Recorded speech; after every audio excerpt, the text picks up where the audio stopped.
I'm really pleased to have her here. She's a writer that I have a monthly book discussion group here at Main Library, and we read The Space Between Us, enjoyed it very much. And I think I have a feeling, obviously, that there's a number of people out here who have read probably all your novels. You have 8 now, I believe? 8 novels. 8 novels, yeah. And you are a professor of English at Case Western Reserve University, and of course you were a writer at the Akron Beacon Yes, Journal. for a long time. Yes, for a long time. Yes, yes.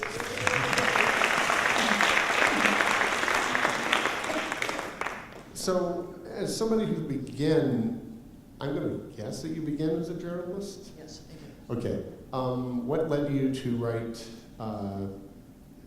more literary works in Absolutely. memoir or your novels? Sure. I'm happy to answer that question, but can I just start by saying that I feel like all the different strands of my life have come to this head right in this room here, because I have seen friends from my days in Lorraine, which was my first ever journalism job. I have lots of my Beacon buddies here from Akron. I have a few friends who I met in Kent, where I lived for several years.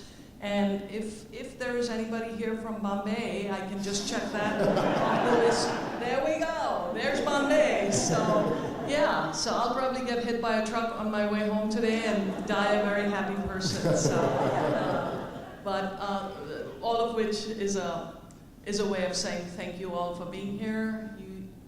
All of you are my peeps, and it feels particularly good to be here in Akron today. So thank you for being here. Thank you for being all right. Now, to answer your question about sort of the transition from journalism to, I was a journalist altogether for about 17 years, most of which was spent right here in Akron at the Beacon. And I have to be honest and tell you that I enjoyed every single minute of it.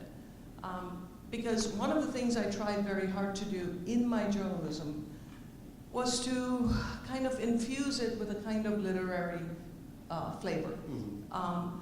I used to really bristle when people would say things like, journalism is sort of the poor cousin of literature, because I never quite understood why that had to be the case.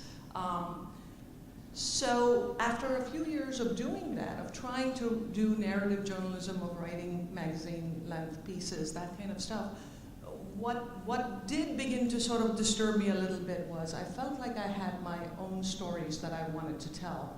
And of course, one of the limitations of journalism is that you're restricted to whatever information somebody else, the words can never be your own. You're always quoting somebody else. You're reflecting somebody else's beliefs, somebody else's ideas. And I started to sort of feel the strain of that, if you will, a little bit. And so at some point, while I was still a reporter, I decided that I would try my hand at writing fiction. And I started work on a novel that eventually became my very first novel, Bombay Time. I did about 200 pages of it, hated it, kind of lost interest, and put it away. And then a few years went by, and I got very, very lucky in that I got a fellowship that I had applied for. It was a journalism fellowship, but one of the reasons I applied for it was I had this secret thought that if I got this, it would be the first time in my life where I would have some time to not just be doing day-to-day work. And indeed, that's exactly what happened. I would wake up at 5:30 in the morning. I would write for several hours. Then I would start my work for my fellowship. And before I knew it, I had a book done. That's how it happened. So your stories, as you mentioned, you said that you had stories of your own that you wanted to tell. How autobiographical do you feel your work is? It was very much so when I first started. I can almost trace every character in my very first novel, Bombay Time, to somebody or the other who I knew. I sort of borrowed the personalities of the people I knew, not so much the plot line. That was fiction from the get-go. But I have to say that the more I write, the less I feel the need to have to rely on, the people in my life. So all of you who are in my life today, you're off the hook, and I'll probably never write about you. I was going to say, I'm imagining your next novel having this idiot who interviewed me at a library. No, you'd have to come to my house and have dinner with me at least a few times before you'd make the cut. Before I make the idiot cut, okay. There's really, the world is filled with interesting human beings and fabulous stories, and there's no need to limit my stories to the people that I actually know. But there's almost, I hesitate to say there's a genre, and don't punch me when I say this, but it's sort of a genre of Indian literature, yeah. If you know what I mean. And you're sort of part of that, but I think you've brought a different perspective to it than a lot of other writers who are writing in that realm. Maybe so. It's nothing that I've ever particularly given much thought to, so I'll just sort of struggle with thinking about my answer, which I don't always do. I don't always think before I answer. So I will try and do it with this particular question. I think perhaps what you're thinking of is that, somebody like Jhumpa Lahiri, for instance, was very famous and very well known. Right. She was born in this country. So her experiences, what she writes about, is quite different than what I write about. I spent the first 21 years of my life living in India. So I come, I'm not, I can write about immigration, but I can't write about immigration from the perspective of what it felt like, as she does, of being, the only brown kid in Rhode Island, it right. seems like, and being a painfully shy child, not me, her. So I don't share that perspective. So I think a lot of the writers that we do think of commonly are maybe people who were, what would that make them, second generation immigrants. So there's differences. Okay. Do you go back to India at all? Yes, I do. Not terribly often, but certainly every few years. You still have family there? I have some family there, much less than I used to, but I do have some family there.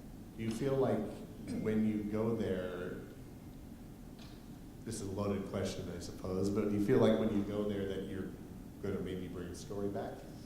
Or is that... Sorry, say that last You're going to bring a story back? You're going to bring a idea back for another book? Or is that beyond, and you're not even thinking about it? Well, I don't go there with the idea of sort of mining the city for stories, but the truth is that I can think of at least two books that sort of came to me, storyline came to me while I was on a visit there, So absolutely that does happen, and I do go out of my way to talk to people who, frankly, most middle-class Indians don't spend a lot of time talking to, which is poor people.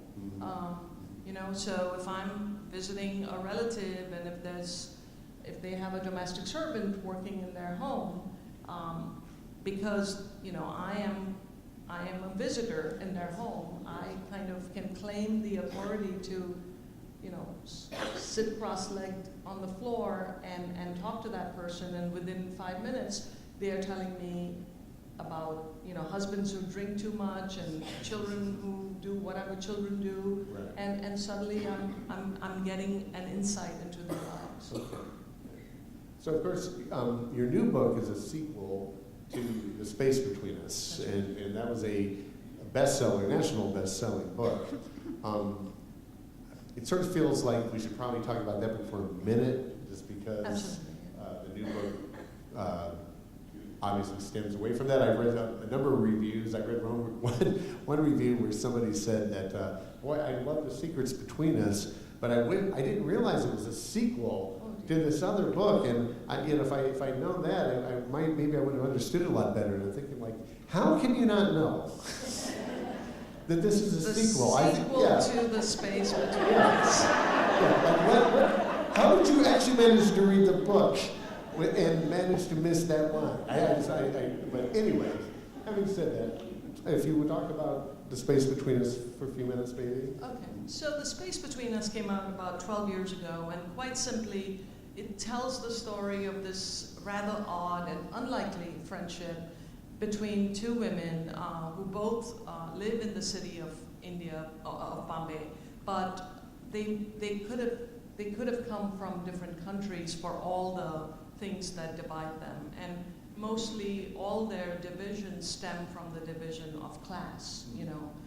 So Bhima is a domestic servant who works in the home of Sarah Dubash, who is this very affluent, very cultured, very educated woman, and Bhima has served her loyally, faithfully for close to 20 years.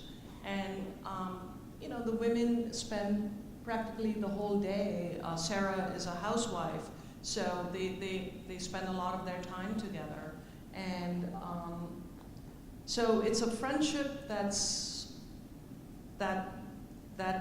develops because they share the bonds of gender and shared life experiences. They both have abusive marriages for different reasons, but they do. So they have all these things in common. But of course, the things that I already mentioned, class divides, income, certainly religion, all these things keep them apart. So to call it a friendship, I always feel the need to sort of almost put that in quotes, because they are friends, but they're not friends in the way that we, for instance, would consider, what friendship is, because friendship to me requires a kind of egalitarian, you have to have something in common, and they don't share that. But, so that's really what the book is about. This is sort of a loaded question, perhaps. In the United States, I think we like to think of ourselves as our nation as being sort of a classless society. We know that that's not the case. That's not true at all. Yeah. In India, the classes are more defined. Yes. Is that changing at all, you think? Or, I mean, I know it's been hundreds of years, if not decades, at least, of sort of change happening, but then maybe going back. It's very slow. It's very slow. And yeah, things are changing. I mean, India now has the world's greatest middle class, just in terms of numbers, right? It's a huge, it's probably as big as the entire population of the United States, just the middle class alone. But the disparity of income still very much exists. I mean, what has changed is that people who would have been upper middle class when I was living there are now, out of the realm of imagination. They're that affluent. And the people who were poor, I think many of whom might have graduated a little bit into the middle class, into the lower middle class, but there's still millions and millions of people who are still extremely poor. Right. And to just address the first part of what you said, I mean, this is sort of perhaps the great illusion of American life.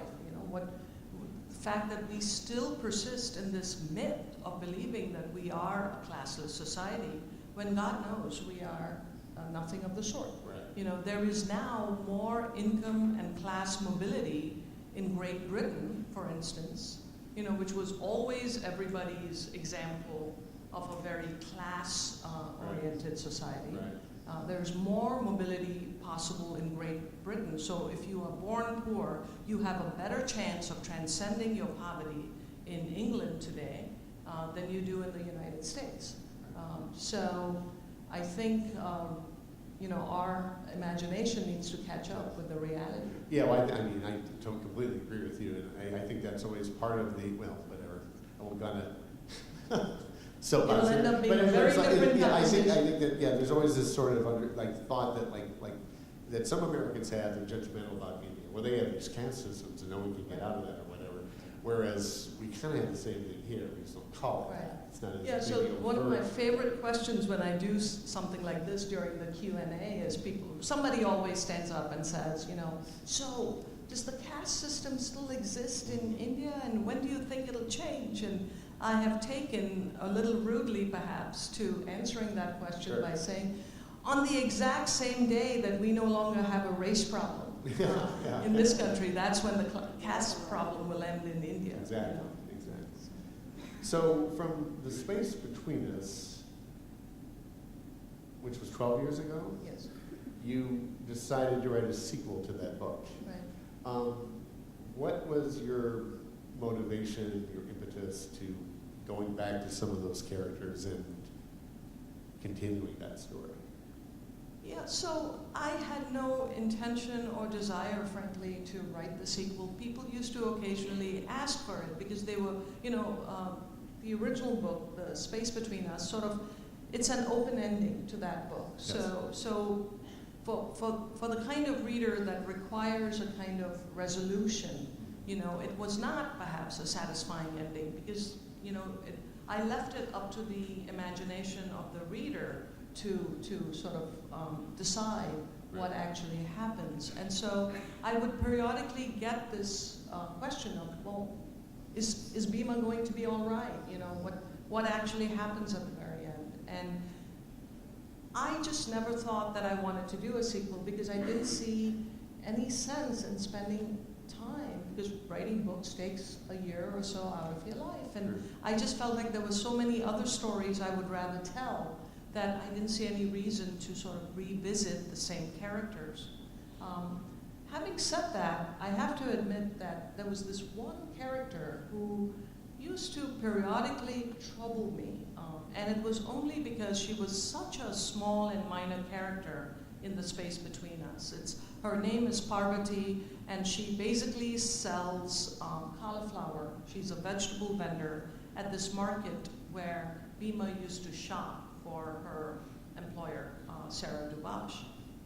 And there was no communication or contact. In fact, Bhima used to sort of look down her nose at this woman.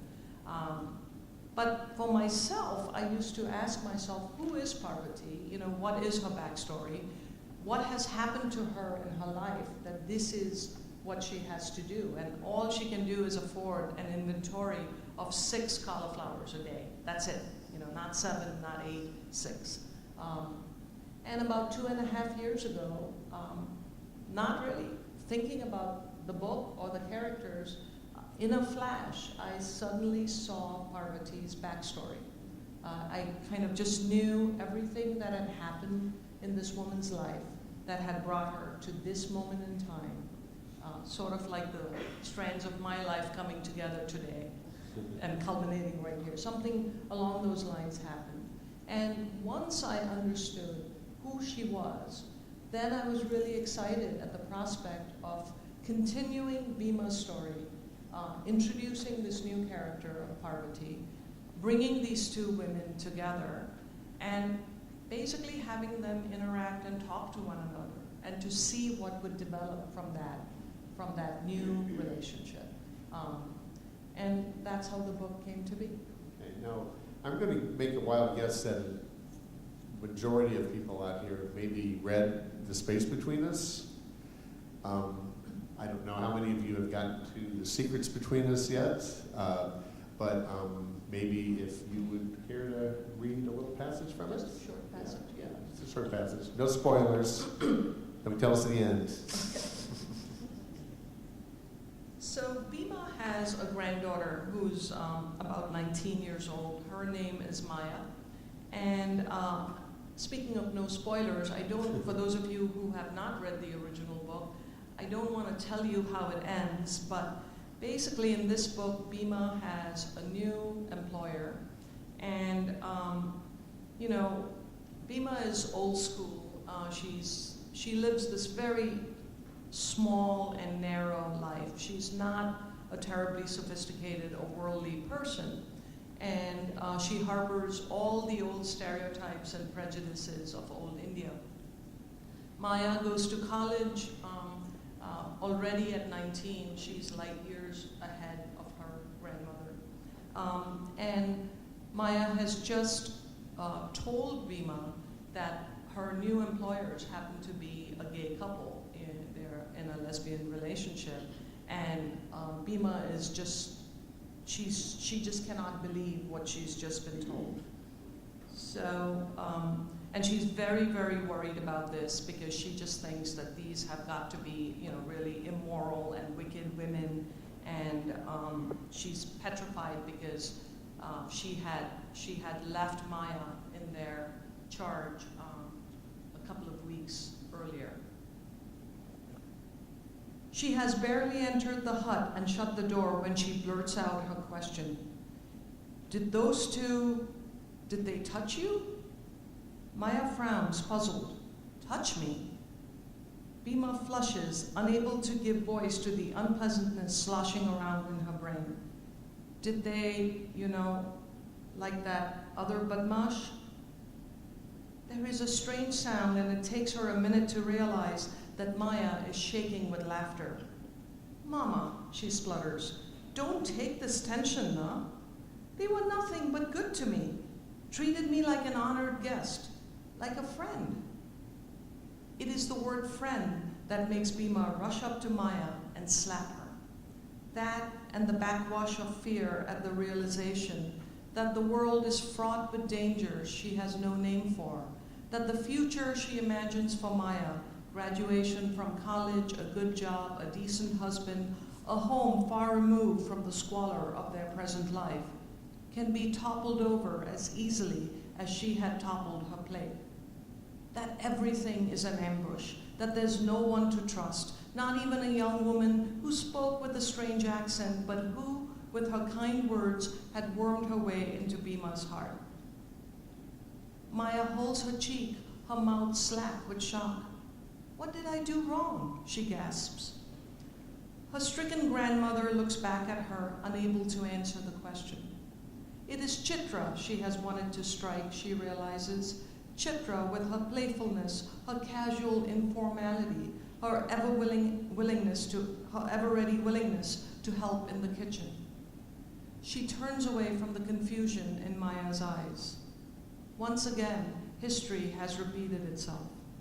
Once again, instead of striking out at the rich who have betrayed her, she has lashed out at her own blood for no reason other than proximity. She remembers the bitterness with which Maya used to blame her for valuing the Dubash family over her own. Bhima sighs. The biggest curse of old age is not the pain in her hips or the shedding of her once full head of hair, she thinks. The true curse is the awareness of how large and sinister and complicated the world truly is. That and the knowledge of her own ignorance and insignificance in that world. Oftentimes, when she is on the street, she looks at the crowd around her and thinks, if she stopped walking, she would still be towed along like a twig in stormy waters.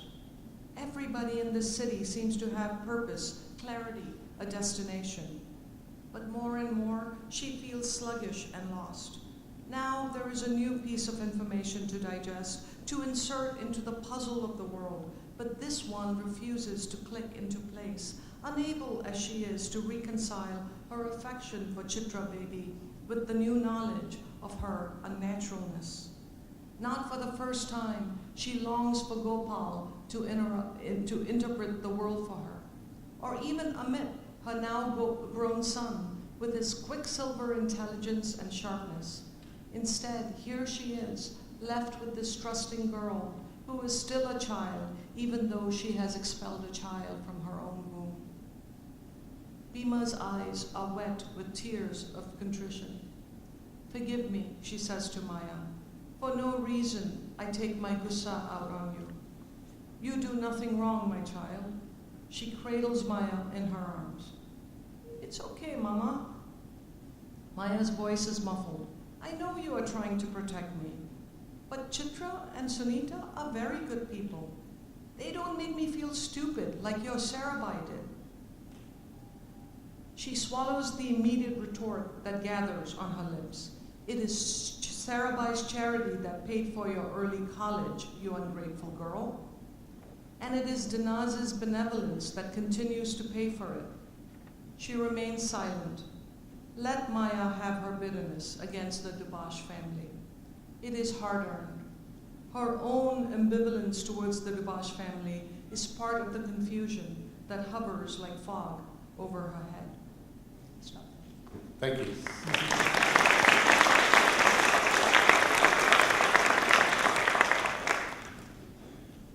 Before we continue, I'd just like to mention, in terms of thank you, I'd like to thank the Friends of Maine Library, who really make these programs possible for us here.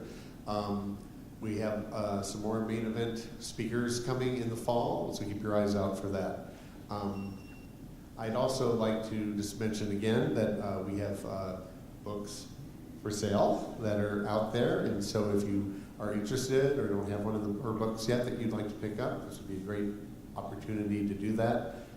Sales benefit the Friends of Maine Library, and you can get it autographed right here this evening. So it's a perfect time to buy it for yourself or as a gift or whatever. And ask a couple more questions, then we're going to open it up to our audience. I guess I just have to ask what it might be the most obvious question, which is, how did you end up in Akron? I ended up in Akron because I ended up in Ohio. Okay. And I ended up in Ohio because of Joan Baez, the folk singer. Oh, really? Yeah, really.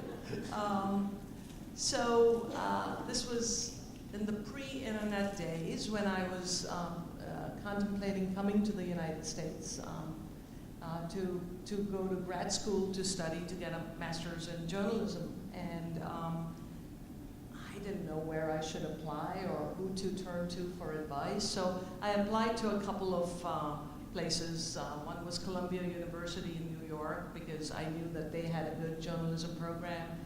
I applied someplace in California because it was California. And then I just needed, everybody said you should apply to at least 3 places. I needed a third choice. At that point, my knowledge of geography ran out between the 2 coasts, so I didn't quite know what to do. And in those days, you went to the US Embassy and they would give you a sheet of paper that had all the programs that you were interested in. And it was evening time, and I was sitting in my living room in Bombay and was going through that, and I had, this was, embarrassed to tell you how old I am, this was pre-CDs too, good heavens. So I had an album playing, and a song called Banks of the Ohio, which is an old folk song that she used to sing, came on the stereo right then. And right then I saw Ohio State University, and I thought, it's a sign. And sent them my $25, and the rest is history, as they say. So I worked at a small paper in Lorraine for 2 years, and then applied to both the Cleveland Plain Dealer and the Beacon.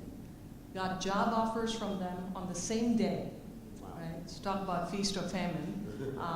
Didn't quite know what to do, so went to my editor in Lorraine and said, I'm handing in my 2 weeks, but now you have to help me decide where to go. And his exact words to me were, if you don't pick the Beacon, and if you go to the Plain Dealer instead, I will have to disown you immediately.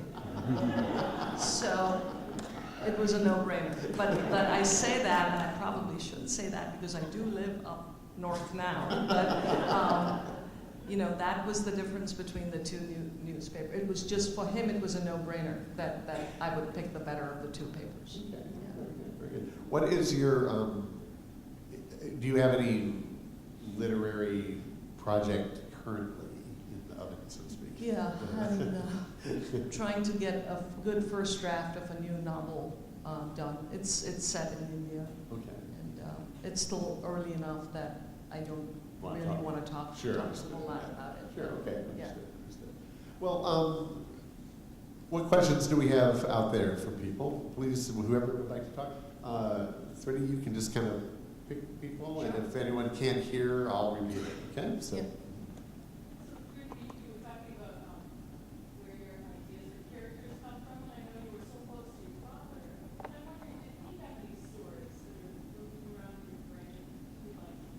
Yeah, so the question is, this is my friend Elaine, and she knows that I was very close to my dad, and the question is, did he tell me any stories that maybe stories that I want to tell? My dad actually was a pretty amazing storyteller himself. He never wrote them down, but he used to talk to me all the time. I mean, he really, the whole aspect of sort of being a good communicator, I mean, he had that down. I don't know that there are any stories that he told me that I remember in terms of wanting to put them in a future book per se.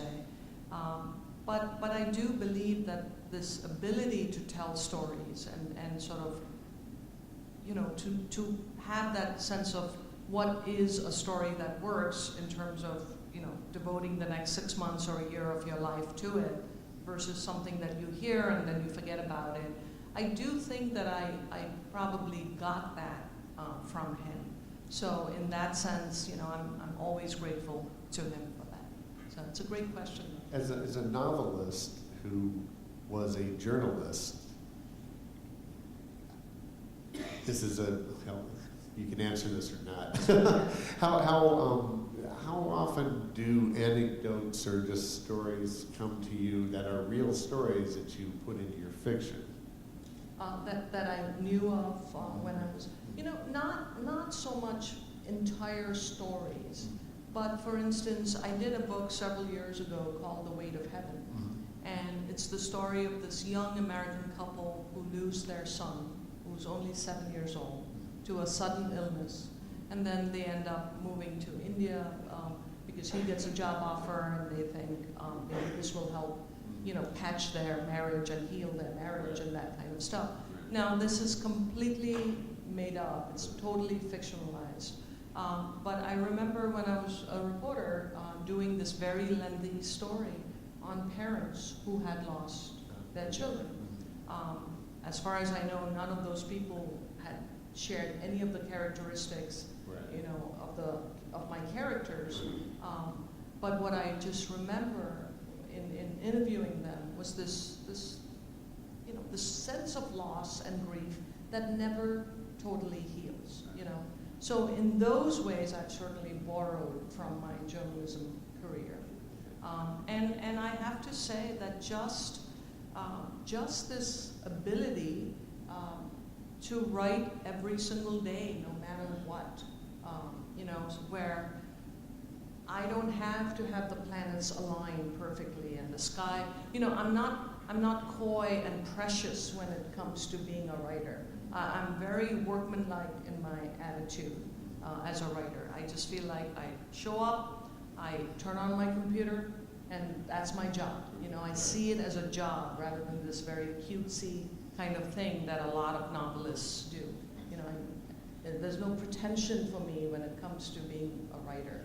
And I absolutely feel that comes from being a reporter. So. Do you keep a journal? No.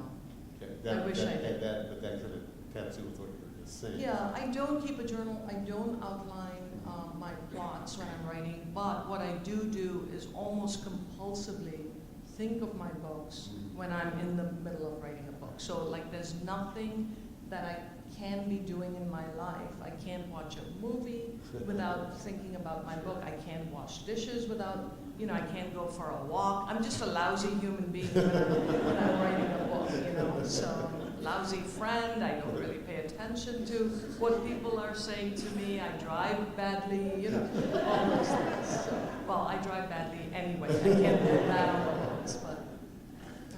I'm sorry, more questions? Sure. Well, do journalists have writer's block? No, they can't, right? I mean, you can't go to your editor and say, I have writer's block, so I won't file this story on deadline.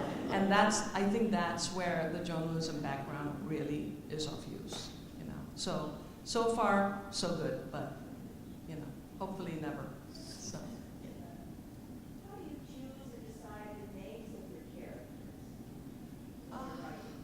That's a good question. I'm trying to think of whether I've ever changed the name of a major character halfway through, and I don't think I have. I think my characters come to me fairly formed, and they most of the time come with the names attached, So, there are times when very, very astute readers will say, so I might have an Indian name so Parvati, one of the characters in this book. I remember doing one of these events and somebody said, Parvati, that's the Hindu goddess of blah, blah, blah, Surely you intended that when you named her Parvati. And I said, Yeah, I did. I'm pretty smart. I knew that, sure. No, didn't have a clue. You know, so I just saw her as that person. You know, so you know, once in a while, yeah, you sort of tip a hat towards some other mythical or literary allusion, but most of the time, not so much. You feel a little sad when your book has been written, when you're finished, and you don't get to work with that character anymore, or write with that character anymore, speak to that person anymore, and you're not just finished with it, and that's the end. You miss that? You know, not really, and I'll tell you why. I mean, I've certainly heard writers say that they do, but you know, as soon as you're done writing a draft, you might take a day off in between, but then you're back revising it, and then you share it with your agent, and then you share it with your editor, and then those proofs come in, and you're working on it some more. So frankly, it's almost the opposite. By the time you're on draft number 10, you're like, all right already, you know? I mean, this is one of the reasons I think, now that you say it, why I had no desire really to do a sequel, because I was done with these people, you know? I was ready to like make new friends and get new characters. So yeah, not really. You'd think that would be the case, but it's also, I've never, you know, other than picking passages for events like this, I have never, once my books have been published, I've never read them all the way through, ever. Because I just know that I would hate them. I mean, I would just, no, it's a fact. You should still buy my book. You should read my books. But the fact of the matter is, you know, hopefully you're getting better and better with each book that you write. So if I had to read The Space Between Us, you know, in its entirety, all I would see was all the things that don't work and that are passages that I could have written so much better. You know, if I just waited 10 years to write them, which is not how life works, of course. But and I think yes, in the blue. It's sort of an answer, but so when you write, are you sitting there like, I'm not writing a 2 to 5, and you're writing out everything, going over the same sentence over and over to make it perfect? And how do you maybe create such real people? How is it possible to walk away? Because I think, do these words just spring out of your mind and are flowing out of the page, or are you writing down everything? So I don't really sit in front of the computer, in front of a blank screen. I very much do, I'm a great believer in just living your life and doing other things, you know, so I'll go for long walks, you know. I write in the shower almost every day of my life, you know, I'm always writing dialogue and writing entire chapters in the shower every day. I mean, when I'm working on a book, right? So that by the time I sit down to actually do that day's work, I have a pretty good idea of what I want to accomplish on that day. Now, having said that, I mean, sometimes you think this is, you know, this is a 10-page chapter, and I can just knock this out today, and then go on to the next thing. And before you know it, you know, you're on page 30, and it's the same chapter. Because what's happened is in the act of writing those 10 pages, you know, new pathways have opened up, right? And you follow those detours. And I always say that the joy of writing is always in those detours. It's not in like taking the main road and sticking to the main road. It's always what happens when you don't know what's going to happen. But for me, I do need a certain amount of structure. And I have to have a sense of, I know how to forward this book. You know, every chapter has to move the book forward a little bit. And the thing that would petrify me, I think, is to turn on a computer and just sit there at 5:30 in the morning staring at a blank screen. You know, I would much rather get up at 7 instead of 5, but have gone for a walk the night before and figured out how I'm going to solve. Because novel writing is just problem solving, you know? Every day you're just solving a problem.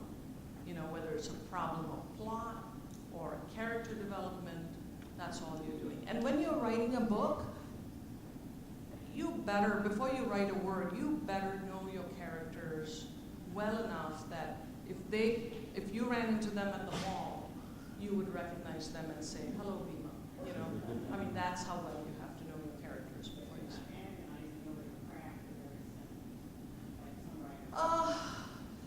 Yes and no. I mean, again, I hate going back to the journalism thing, but I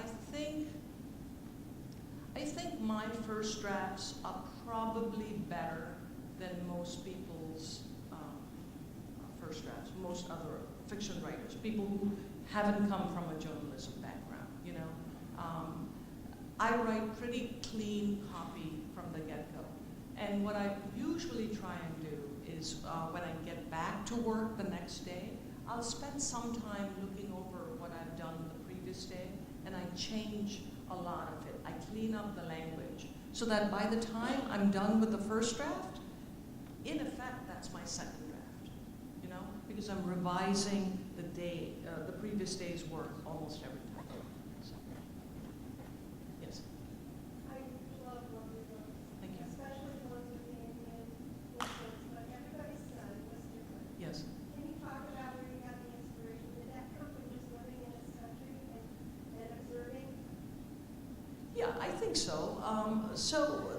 I could answer. The question is, I had a book that came out last year, a novel called Everybody's Son, and it's my first book that's set. Well, I've had other books set in the U.S., but they've had at least one Indian character. This is my first book that had no Indian characters whatsoever.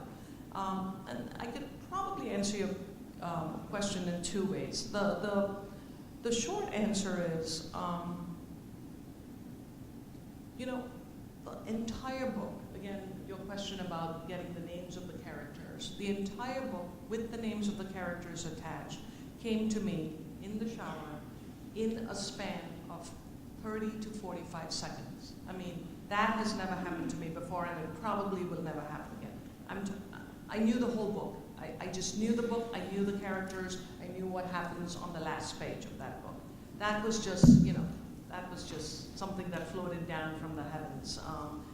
You know, I suppose most writers are entitled to one of those books in their careers. You know, I don't imagine that will ever happen again. But I was also interested in writing a book that took me out of a country, India, which I really, for all practical purposes, is a stranger to me today. You know, I haven't lived in India. My entire adult life has been in the United States. You know, I don't keep up with day-to-day stuff, whether it's political stuff or even the music or movies or anything like that, the way I do with my life here. So it seems silly to keep sort of going back to the same well when there was an ocean right in front of me, right here, to explore.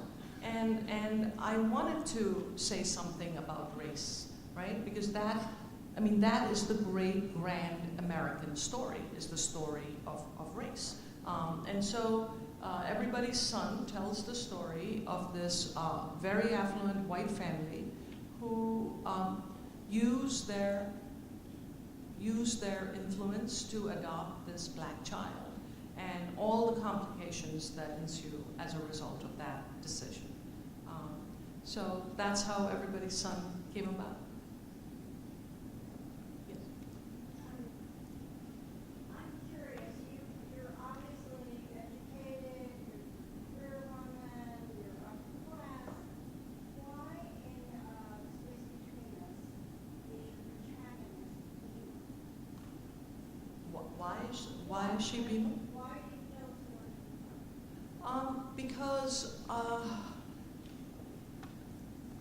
Because it's the most universal story. The story of this very complicated relationship or dance that occurs between domestic servants and their employers, most of whom are, you know, the female not the heads of household, but the mistresses who employed them. It's probably the most universal story about middle-class India. Because unlike other societies, because labor is cheap in India, every middle-class home has their version of bima. Everybody has servants, right? And in my middle-class home, growing up, we most certainly did. And it was a relationship that always interested me from the time I was a kid.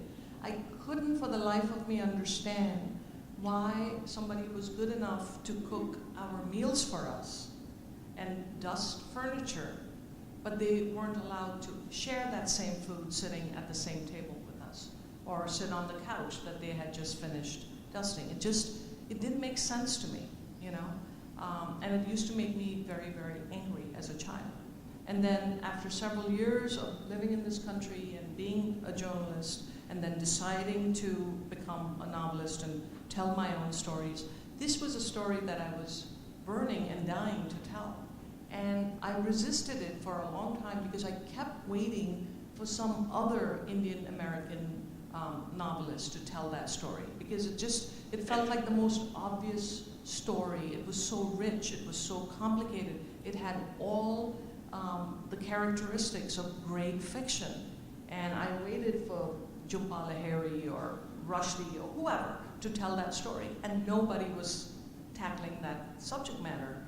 And I just remember this one day just being furious, having read yet another book about something else, and just thinking, what is wrong with these people? And then I thought, if you want to read this book, Thrity, write it, And that's, Toni Morrison talks about that when she wrote her first novel, Bluest Eye. She wrote it because she wanted to read that book, And I think the space between us came from that really, I think it came from a good and honest place, because it was a book that I wanted to read, So, yes. This might tie a couple of things together, and I apologize for a little bit of a loaded question. But I think that there tends to be some cultural conversation about who gets to write what story, and what perspectives you should write from, quote unquote. But I'm curious, is there a particular story or perspective that you still feel compelled to write from or about? And kind of on the other side of that, is there any story that you couldn't be comfortable telling? Yeah, I'll tackle the second part of it first, because that's sort of more of the conversation, right, that you have in the field, is the notion of cultural appropriation, who has the right to tell whose story, all of that. And certainly when I wrote Everybody's Son, this was a question that came up. I'm not white and I'm not black, and yet my characters in that book were either white or black. By what authority did I claim the right to tell that story? And my answer to that was very simple. I didn't go asking for permission from anybody.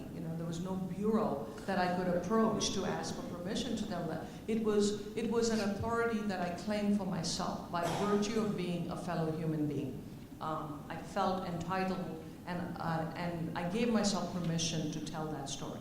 Now, having said that, with every right comes responsibility, right? It's the oldest sort of truism in the world. And I really had to do my research, and whether it was research from, reading books or from lived experience, I feel like writers should reserve for themselves the right to tell any story as long as they do it with the right intentions. And what I mean by that is, it's not a cheap reason for doing it. You're not trying to sort of exploit somebody else's story.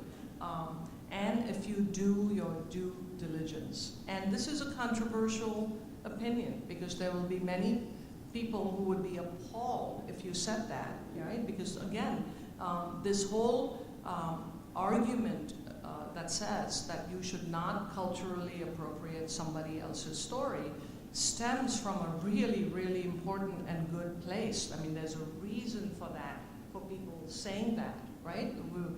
In the West, we have hundreds of years of traditions where the West has culturally appropriated and exotified the East, for instance, right? I mean, having grown up in a post-colonial country, I get that, I understand that. But having said that, I do feel like it's time, you know, I feel, yes, you should write what you know, but you should also write what you don't know. But don't write what you don't know by being foolish about it. You know, learn what you don't know and then write about it. You know, so if you suddenly said to me, can you have characters who live in China, and would you do a novel on them? Absolutely not, because I've never been to China. I wouldn't know the first thing about writing about that. But after having lived in the United States for 35 years and been somebody who teaches African American lit, who you know has done research in it, who you know has lived the lives that some of my characters in that book did, I felt like I could tell that story with some degree of authority. Yeah. Well, it's a very smart question. I don't know if I'm qualified to answer it from a sociological point of view. I do think that globalization has benefited people all over the world, and it has also created victims all over the world. I wouldn't venture to tell you what I think the answer is, whether we should have more of it or none at all. I don't know the answer to that.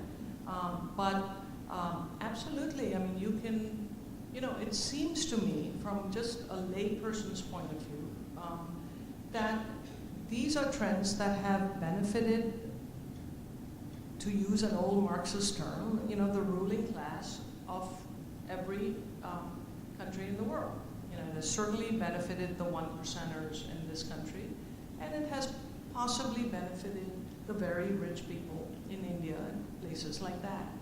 Whether any of this prosperity has trickled down to the vast majority of people is anybody's guess. You know, you say Bhima is angry. I don't know if I can articulate this, but her anger, if it's even that, I'm not even sure that I would characterize. I think Bhima is more confused than angry, you know. But just in terms of texture, you know, even if I granted you that she is angry, her anger feels very different than the anger that we've seen in this country for the last year and a half. It just qualitatively feels different, you know. But having said that, I have deep sympathy for working class people in this country who have felt left out of the larger political process.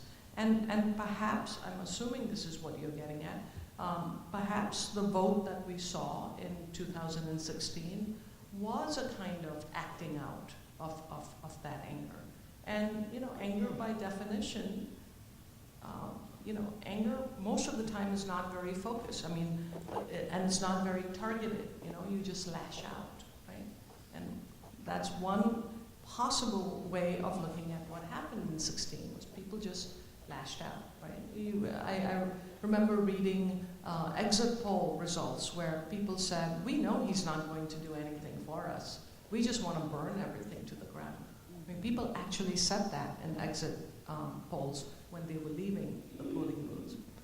That's not Bhima's anger, you know. You have always brought full consideration to the human condition. I used to enjoy your Akron article. Thank you. Why don't you write a book about using a character from here and trying to get inside that issue? Inside the issue of anger?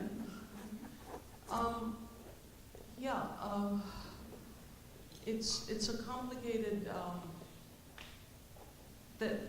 I'll go back, I'll link up your question to the question that you asked Maya about, what I sort of reframed as a question about cultural appropriation.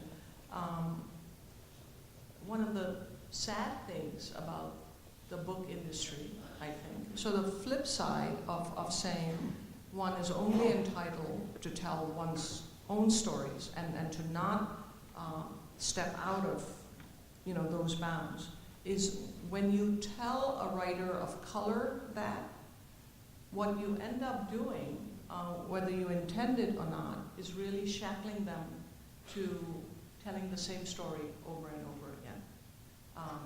You know, you tell that writer that they should just go to this very shallow well and drink from that well and leave everything else, you know. And this is an aspect of this whole debate about cultural appropriation that people don't talk about. So I could write that book, and I feel qualified. After 35 years in this country, you bet I feel qualified to write that book. Would I be able to sell that book easily? I have no idea, right? So there's that complication. But thank you for that suggestion. So I'm going to I'll tell my editor you asked me. So I'm going to claim the last answer, or last question, before we move to you signing books. And of course, anyone who has a question can always ask her in person, one-on-one, when we go out there. Just want to remind everybody that when we're done here, you should step out, go out through those back doors, and then just kind of turn left, and you'll see a little hallway and a table, and Thrity will be there. I will magically appear there. Yes, right, yes, yes. But my last question for you is, you've written one memoir. Do you see at any point writing another nonfiction book, be it memoir or otherwise? Yeah, you know, off and on over the years, I had thought about writing a book about my first 2 years in the United States as a young grad student. Because I have to tell you that they were two of the most marvelous years of my life. And they were marvelous not because of anything that I did, but because of what America was like. I did not have a single negative experience in those 2 years. If I had, I would have probably packed my suitcase and gone back home and had a perfectly good life, you know. But it was like every stereotype about how great this country is, how hospitable it is, just how generous it is, how kind it is. It was like somebody decided to put on a show for me for 2 years and display all of that to me. You know, in fact, for years and years, I used to tell people, hey, you want to keep immigrants out of this country? Just start being nasty. I didn't think he was going to hear me. I don't know him. I didn't put that in his head. But, so one of the reasons I've never really tackled that is, you know, every great book requires friction, requires conflict, right? That's sort of the staple of literature. I don't know, I would have to lie and you know, produce some, I mean, they would just, it was like, I'm telling you, everything that's great about this country, I experienced in those 2 years, and not just in those 2 years, I mean, for most of my life, I would say. So, because it would end up being a very cheesy book, I've never really wanted to seriously think about it. However, given what has been happening now, I do wonder if something like that, a reminder of who we were and who we will hopefully be again. Yes. I wonder if something like that doesn't have a place. Yeah, I think we could all use a nice book now. Anyway, ladies and gentlemen, thank you.